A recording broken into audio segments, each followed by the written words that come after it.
Magandang araw sa inyo sa mag-aral o sa ating mga manonood. Ako ay nandito upang magbahagi ng kaunting kaalaman mula sa Basic Java Programming. Sa tutorial na ito, ating tatalakayin ang mahalagang konsepto tulad ng data types, variable, concatenation, at input statement.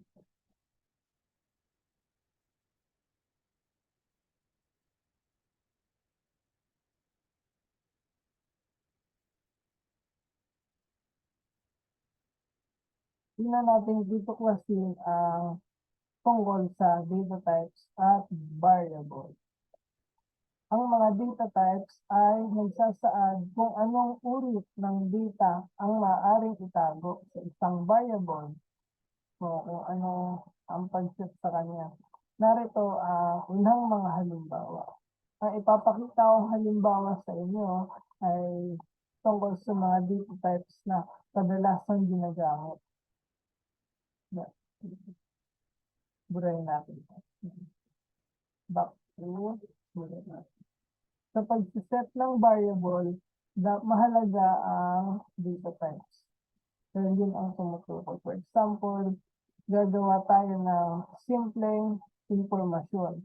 For example, isang program na i-display ang pangalan, edad, grade, blood type ng isang tao. Para maunawaan ito ng computer, kailangan gumamit ng data types. Ito na. Simulan natin sa string. Ang string ay naglalagay kung ano ang nilalaman. Maaaring ito ay character, number, o kung ano man. Basta merong dalawang punggit na string.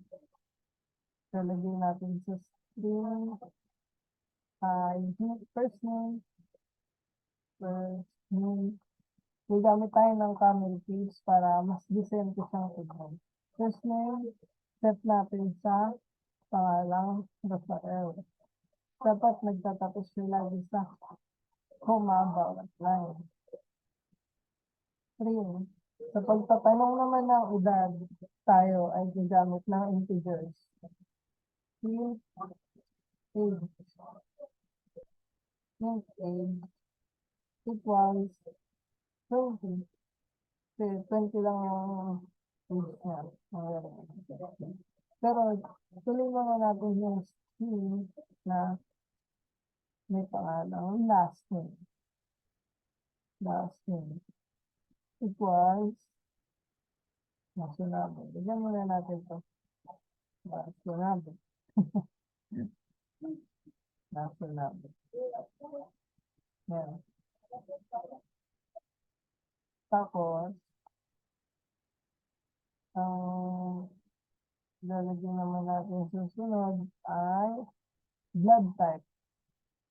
Gagamit tayo ng character o char.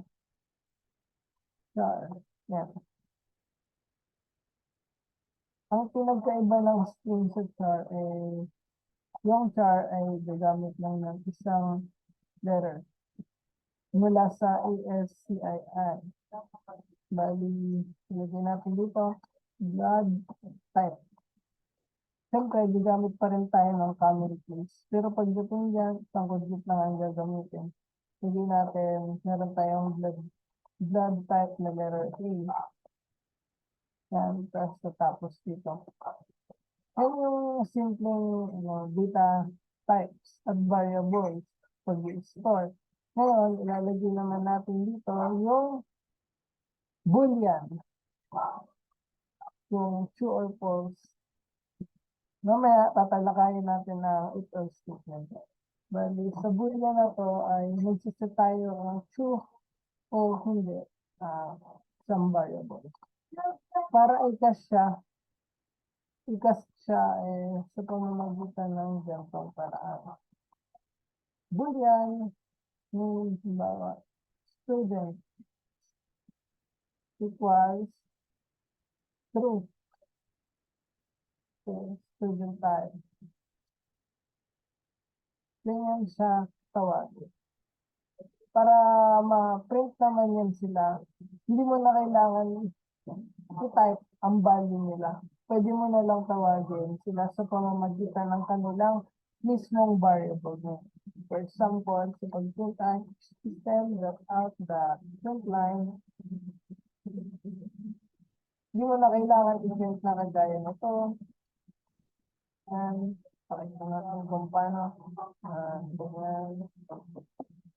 Yan, lalabas na siya. Kasi yung pwede kong gamitan ng variable sa pamamagitan nito. First, yun.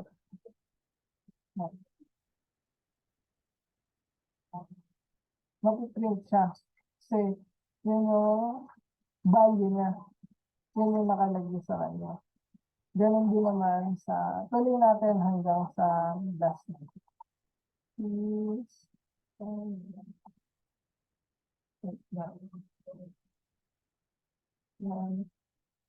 last name, tapos,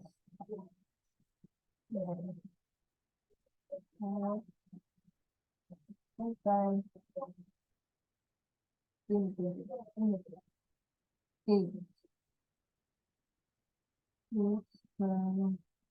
out the print line, pumunta mo yung letter D.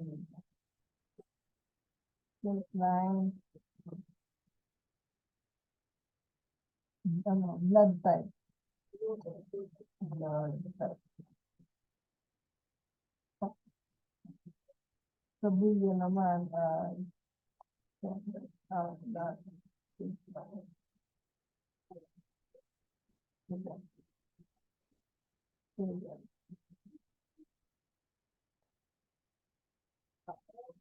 Yeah.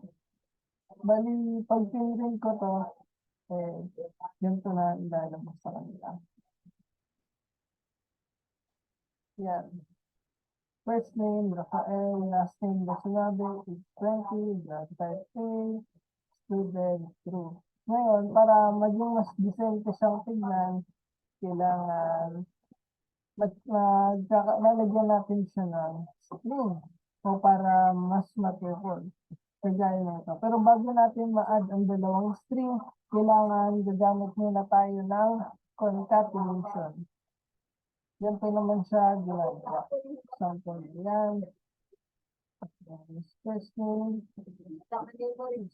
yan, space, plus sign. Gagamit tayo ng plus sign sa concatenate. So last name yan, dapat, ano siya, malaki dapat, isang capital. At, kagaya rin kanina, progress. Tapos, sa age naman, ganun pa rin. Tulog lang natin. Age. Yan, tapos, last, age. Blood type.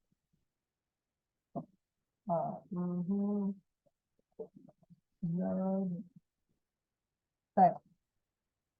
Yung natin using plus. Sa student naman, student.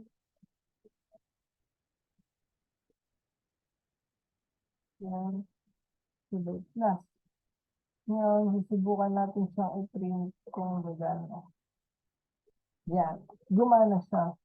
Kasi kung ano yung sinet kong variable, yun din yung ilalabas na dito. Kaya ngayon, ang sunod na pag-aaralan naman natin ay ang pag-input mula sa user.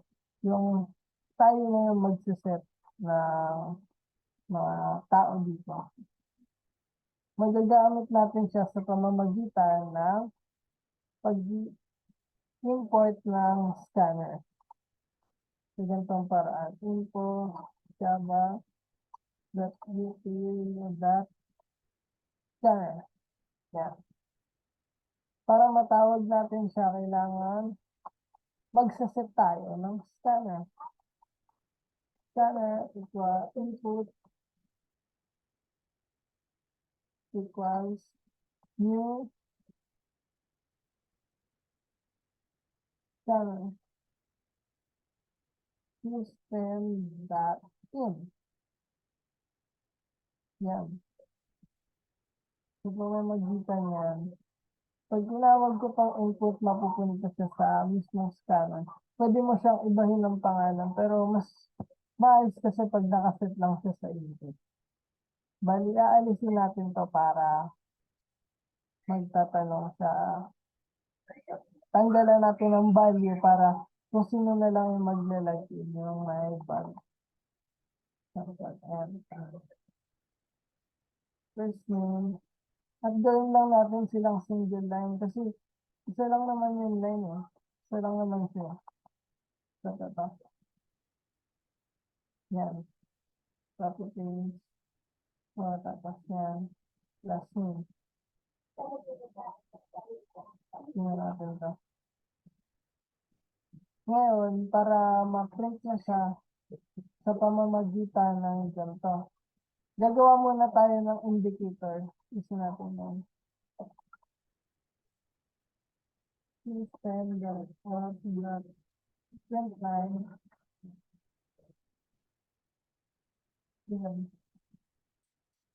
Enter your first name. First name. Yan. Yan yung magiging indicator niya. So, alisin na natin itong print line. Huwag natin kakalimutan yung semicolon. Sa pag-input, no name.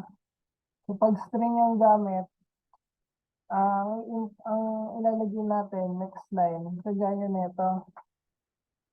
Tawagin natin to input. Yan to. Input. Ano muna? Variable name.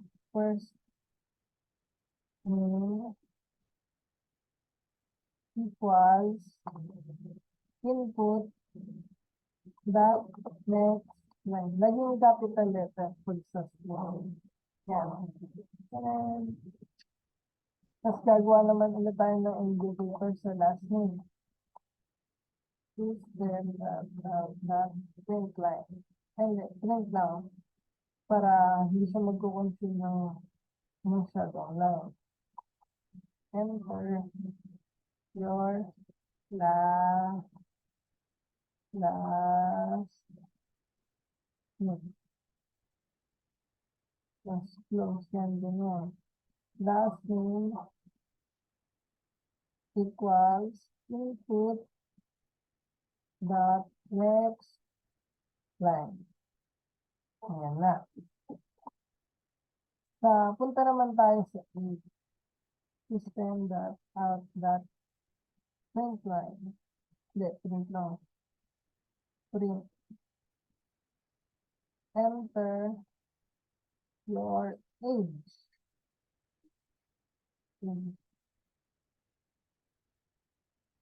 Yan. Bali, ma-input siya dyan ng edad. Kung anong edad mo. Ngayon, ang ilalagay naman natin sa kanya ay dahil integer siya, magiging int. Next int. Alisin muna pala natin itong value na ito. Yan. Pati ito, alisin natin yung mga lagyan. Int.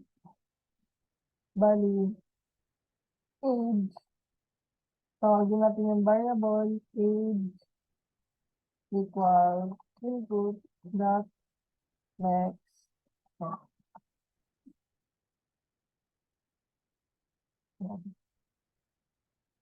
Yan, subukan natin siyang i-run. Oh, yun nga, dahil ang lagi kong sinasabi, huwag kakalimutan ang colon para mag-run.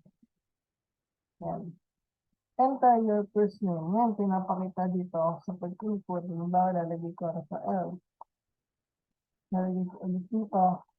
Mas sinabi, yan, age 20. Matatapos na ang program. Pero kung gusto niyo namang mas maganda, gaya na ng tinuro ko kanina, tungkol tayo sa concatenation. Halimbawa, ito, system.out. strength line. Halimbawa, your first name is yan, ganyan, tapos add sign. Ay, hindi, para mas madali, your full name na lang. Your full name is, sabihin natin, ganyan, i-add natin yung variable na first name, tapos add natin yung ito, space, tapos add tayo ng last name. Yan. Para kung ano yung input mo doon, yun din yung ilalabas. Tapos, sa send, isa man, print time, ang lalabas natin, you are plus page plus years old. Yan. So, pag nira na natin yan, ganito na mangyayari sa kanya. Mag-aas siya ng first name. For example, ang pangalan ko, Victor. Ang apelido ko, Magtanggol. Yan, Victor Magtanggol. Age, 999. Yan. Your full name is, yan, mapipiling siya na, your full name is Victor Magtanggol. You are 999 years old. Na happy 99 years old. Ngayon, papasok naman tayo sa if-else statement. Sa pamamagitan ng if-else statement, naging mas matalino ang isang program. Kumbaga, nagiging isa itong parang natuturuan natin silang magdesisyon kung true or false ang isang program. Sa pamamagitan yan, dadagdagan natin ng if-else statement. Ngayon, bago natin siya i-cast, gagamit tayo ng if. Tapos, lalagyan natin is, depende sa kung anong input, lalabas ang kondisyon. For example, ang nilagay na edad doon ay less than 10, less than 1. Mas mababa pa doon, ibig sabihin, pwedeng negative. Pero syempre, wala namang ganon. Ang ipiprint ay system.out.println you are a baby. Dito pa pinapanganak. Yan. Tapos, para magdagdag pa tayo ng isa pang condition, gagamit tayo ng else if. Else if statement. Else if. Else if. Lalagyan ulit natin yung condition. Age greater than equals to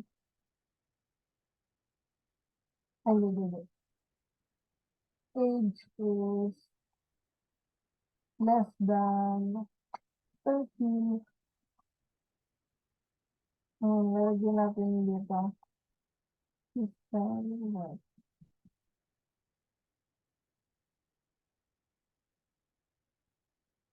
Bata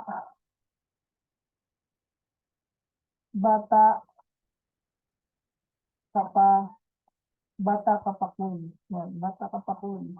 Pag is niya, less than 13. Magdadagdag ulit tayo na sa pang condition.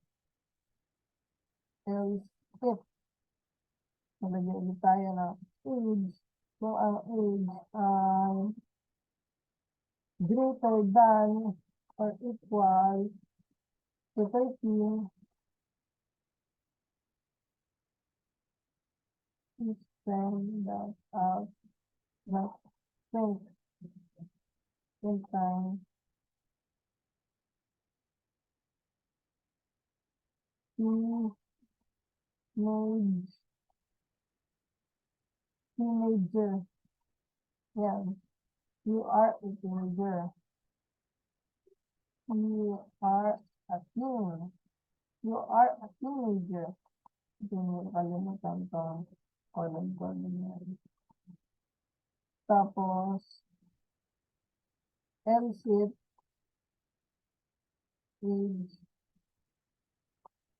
hanggang sa greater than ano ka na, greater than 19, ibig sabihin, tapos na yung, ano, tapos ka na dyan, legal age, nalagyan natin, system, that, out, that, front line, pwede ka nang makulong, pwede ka nang makulong, kasi legal age ka na. Tapos, yun na, gagawa naman tayo ng else if kung yung age mo lagpas pa sa 100. Sabihin, sobrang tanda mo na yan. Hmm.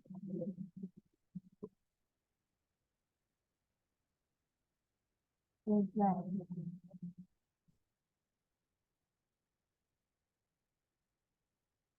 Isa, para kang immortal. Para kang immortal. Tapos kung sakaling wala naman dyan sa condition lahat ng mga bagay na gusto mo. Ganito ang talaga else equals system that out that baseline. Talaga natin ang galing. Ang galing. Kung ito, actually, mali to eh. Dapat, lalagay ko lang pala dito. Less than 19.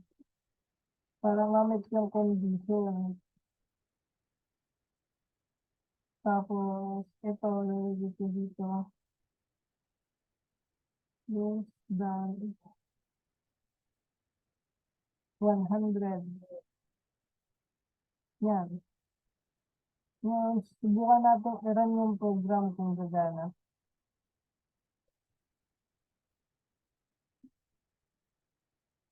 Ayun, nakalimutan ko yung letter N sa print na yun. Ngayon, try natin kung gumana. Halimbawa, ang first name mo ay si Cardo. So, si Cardo. First name mo Cardo. Dalisay. Yan. Ang age mo ay 1 year old. 1 year old. Your full name is Cardo Dalisay. You are 1 year old. Bata ka pa po. Kasi, kung nilagay natin sa condition ay negative o less than 1, pasok siya dito sa condition of this na less than 13, ang mapiprint niya ay bata kapakul. Try ulit natin kira ng program at ang ilagay naman natin ulit yan. Sinabi, ang age naman natin ay 20, pwede ka na makulong kasi na-meet na yung standard nito na pag less than 100, yun ang mapiprint. Pero pag nilagay naman natin dito na person is Rafael, ay hindi, iba naman. Ang pangalan ay Apostol. Si Apostol, last name Pablo. Yan, age, siyempre sobrang tagal na, no? Sabihin na natin, 5,000 years na yung nakakalipas nun. Para ka lang immortal. Your full name is Apostol Pablo. You are 5,000 years old. Para kang immortal. Bali, hanggang dun lang po ang ating video tutorial. Sana marami kayong natutunan. And Maraming salamat po sa panonood.